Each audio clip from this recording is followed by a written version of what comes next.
Okay, I'm just going to say it. Every fantasy favorites video on Booktube has the same books on it. Every single one. This is in no way a dig to the books. I actually quite like many of these books. Well, maybe not many, but at least a handful of these books. And I'm not trying to throw shade on the fantasy community. I have so much respect for that community and admiration for creating a bookish community on YouTube in the first place.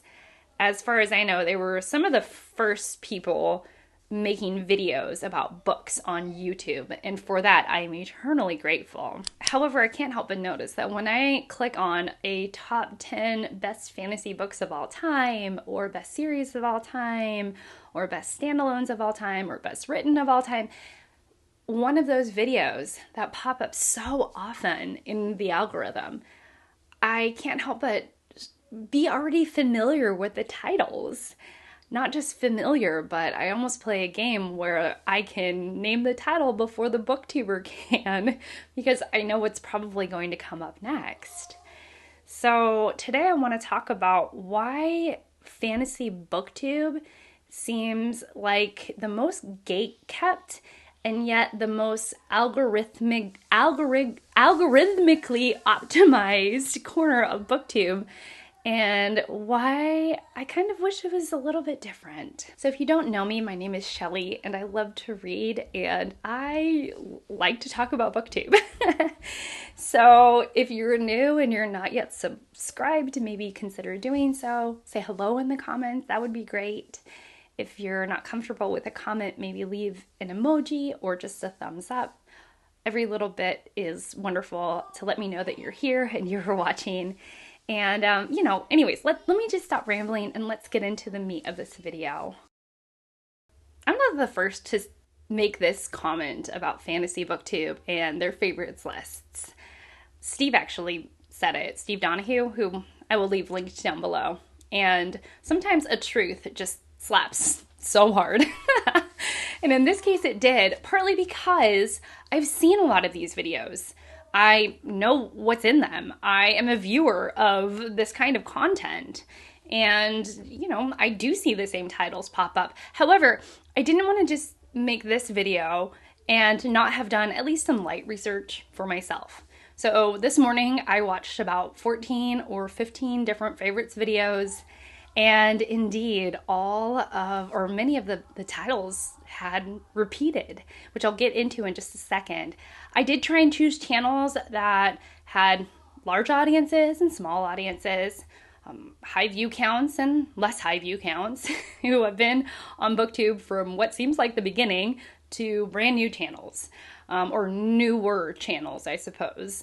So I tried to get a wide range, and here is what the light research brought up. Sanderson himself, his books, whether they were standalones or parts of series, Sanderson was mentioned at least 11 times. J.R.R. Tolkien was mentioned at least 10 times, whether it be from The Hobbit, Lord of the Rings, The Silmarillion, or some combination of those three. Joe Abercrombie was mentioned at least 8 times. The Wheel of Time by Robert Jordan was mentioned at least 6 times. And Malazan, Book of the Fallen, as well as the Song of Ice and Fire, were both mentioned at least 5 times each. I've just gone over the most mentioned books, and yet there was still a ton of overlap. So it seems like there is top tier, most popular fantasy, and then there's this middling tier where it's definitely acceptable to mention, whether it be John Gwynn's series or Stephen King with the Dark Tower series or Patrick Rothfuss or Sword of Kaigen. Seems like there are the most popular, and then the second most popular, and then every once in a while, there would be a title that didn't show up on any of the lists. But that was few and far between. The overlap is immense. How did we get here where we have the same titles showing up on all of these lists? I mean, part of me thinks that yes, they're a very popular series. They've been popular for a long time, and they are really well loved. So I won't discredit the books themselves, but I wonder how much of it is algorithmic. As I mentioned, we'll go back to the beginning. Maybe you all have better insight than I do, but we'll go back to what I think of as the beginning. Booktube started out with Fantasy Booktube, and Fantasy Booktube started out with real young YA fandom type books that were very dystopian in nature, and these videos got hundreds of thousands of views. We're talking about books on The Hunger Games or Divergent, The Maze Runner, and of course Harry Potter. These videos got even millions of views. And over the years, Fantasy Booktube has definitely grown up, but I think the algorithm is still rewarding those very famous titles. Instead of rewarding Harry Potter, though, it's rewarding names like Mistborn by Brandon Sanderson or The Lord of the Rings by J.R.R. Tolkien. You put that into a title, into the description box on the thumbnail, and that video will likely just take off. I wonder if some of you can experiment with that. I've tried reading Mistborn 3 times, by the way, and I cannot get into it, so thus I've never made a video about it. But I wonder if you all, if you make a video out, if you have a channel out there and you make a video about Brandon Sanderson's Mistborn, or even the best fantasy books of all time, and you have some of these recognizable titles, how much of that is algorithmic gold? Anyways, with more views and more people watching, the more influence that it has, thus creating readers of this sort of subset genre of selected few of fantasy books. And so I wonder if it creates a kind of feedback loop. These books are pretty good. When you talk about them, you're rewarded by a lot of views and a lot of engagement. Thus, more people are learning about these books, and then more people are reading them and talking about them and spreading the news. And so it just keeps going on and on and on like that. That's kind of what I think is happening. I'd love to hear your theories down below. Books that are very widely read, that's not the problem. And I would even sort of hesitate to say it's even a problem to begin with. What I think is that it's more about the social pressure of these books. So let's say you do read Mistborn, that book is on my mind, and you don't like it. However, it's part of the fantasy canon. There's nobody who doesn't like Mistborn, and if they don't like it, they definitely don't talk about it on the internet. And so it's almost like this pressure that you've committed a fantasy felony if you don't like one of the canonized books that Fantasy Booktube has deemed wonderful, amazing, most loved. Aside from fantasy felonies, I do think that there is some variation among the fantasy peeps out there. I think what is actually more of what's happening is that not that you read it and you dislike it, but if you have a very, very different list from the list that's presented, that I sort of dug up in my mild research, that if you like something very, very different, then you're not admitted to the Cool Kids Fantasy Club.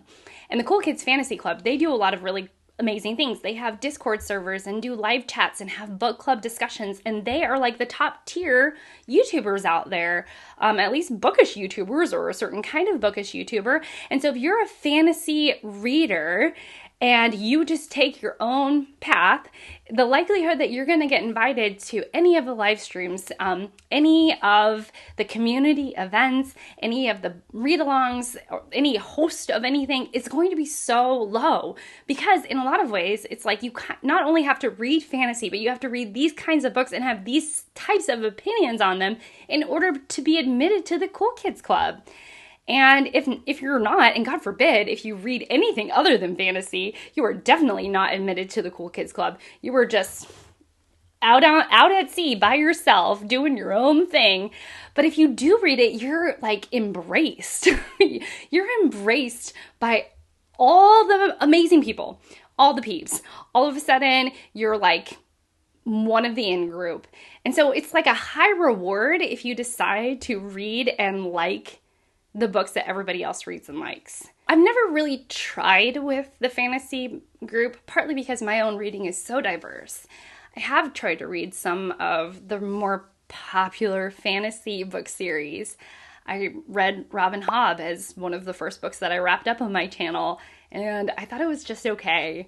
I've tried Mistborn, as I mentioned, several times, and I can't really get into it. I don't really like the Song of Ice and Fire series. I've read the first 2.5 books and wasn't really into it.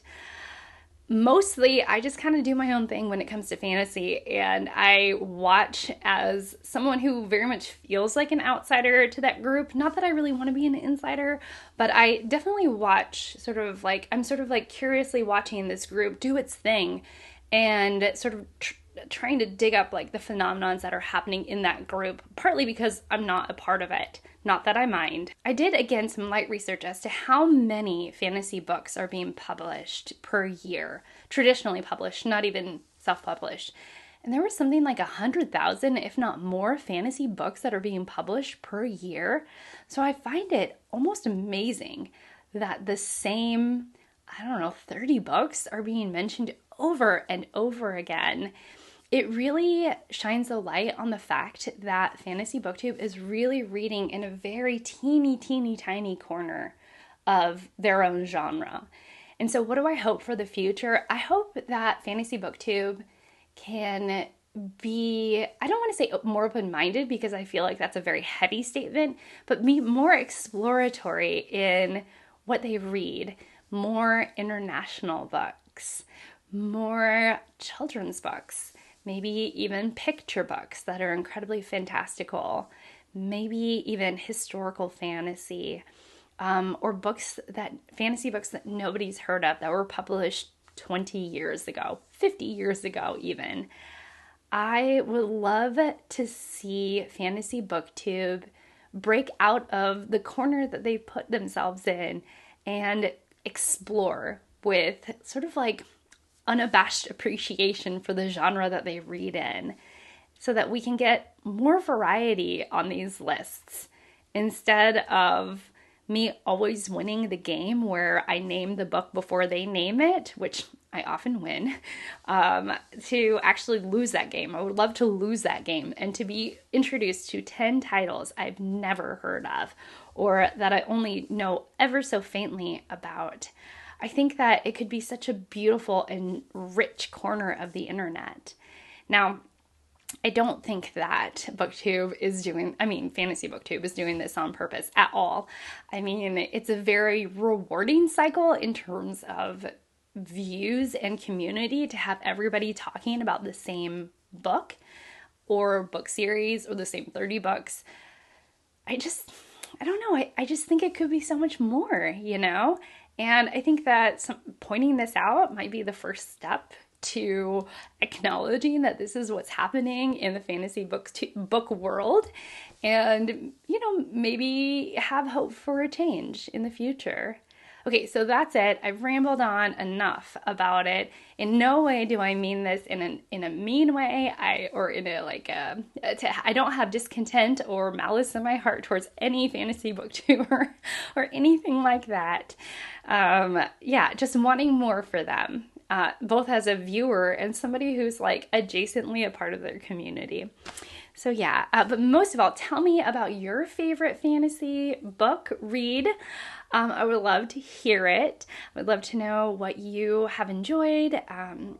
Just let me know. And mostly just thanks for hanging out. I really appreciate you. And I hope to see you all in my next one. Bye.